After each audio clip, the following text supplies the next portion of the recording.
سائل يقول شيخنا بنت تلبس أمام إخوانها البنطال والبلوزة ولكنهما ضيقان وتظهر الجسد، فما حكم ذلك؟ الله عز وجل أمر النساء بالتستر وعلة هذا الأمر صونهن عن فتنة الرجال، عن أن يفتنهن الرجال أو يفتتن الرجال بهن.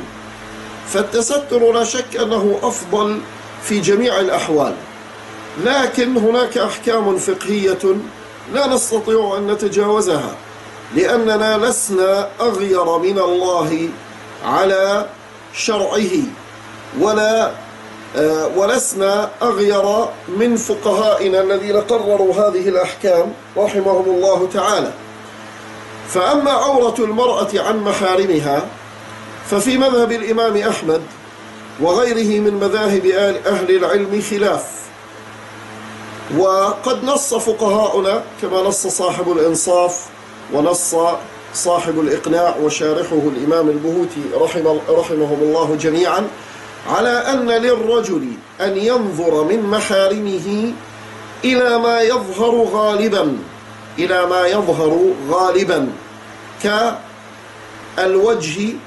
كالوجه واليدين كاملتين والساقين والرأس والشعر والرقبة ونحو ذلك مما يظهر غالبا.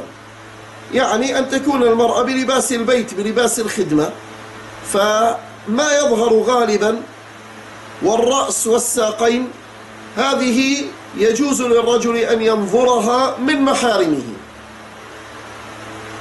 وأما مسألة تحجيم العورة وكون هذه البنت تلبس بنطال ضيق أمام إخوتها، فالواجب في ستر العورة ستر لونها لا حجمها، لكن كره العلماء ونص فقهاؤنا على كراهة أن تلبس المرأة ما يحجم عورتها، أن تلبس المرأة ما يصف حجم بدنها وعظامها.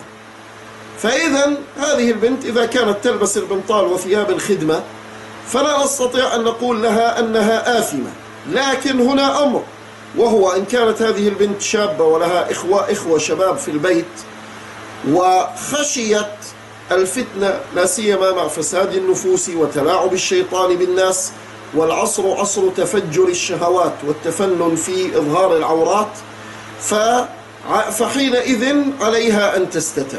يعني هذا هو الحكم الفقهي المقرر في مسألة عورة المرأة عن محارمها. هذا هو الحكم الفقهي المقرر، أن للمحارم أن ينظروا أن للرجل أن ينظر من محارمه إلى ما يظهر غالبا، وليس الأمر محددا، لكن بلا شك أنه لا يجوز له أن ينظر إلى ما بين السرة والركبة، لأنه هذه عورة متفق عليها. ما دون ذلك ما يظهر غالبا له أن ينظر إليه. الآن كلما خشيت الفتنة كلما كان الستر أكثر مندوبا، فإذا خشيت الفتنة فعلا فحينئذ قد يصير الستر واجبا. يعني حتى هناك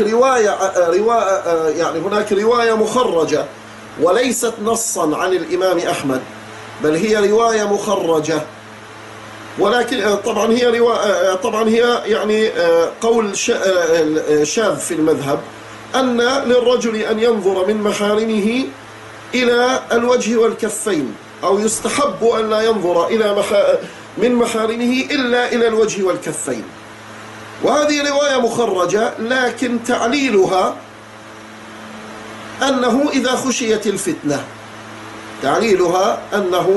خشيت الفتنة، فكلما اشتد الأمر شددنا في الأحكام، لكن الحكم الأصلي كما ذكرت أن لباس هذه البنت جائز فيما أرى والله أعلم، لكن إذا خشيت الفتنة فنشدد في الأحكام والله أعلم.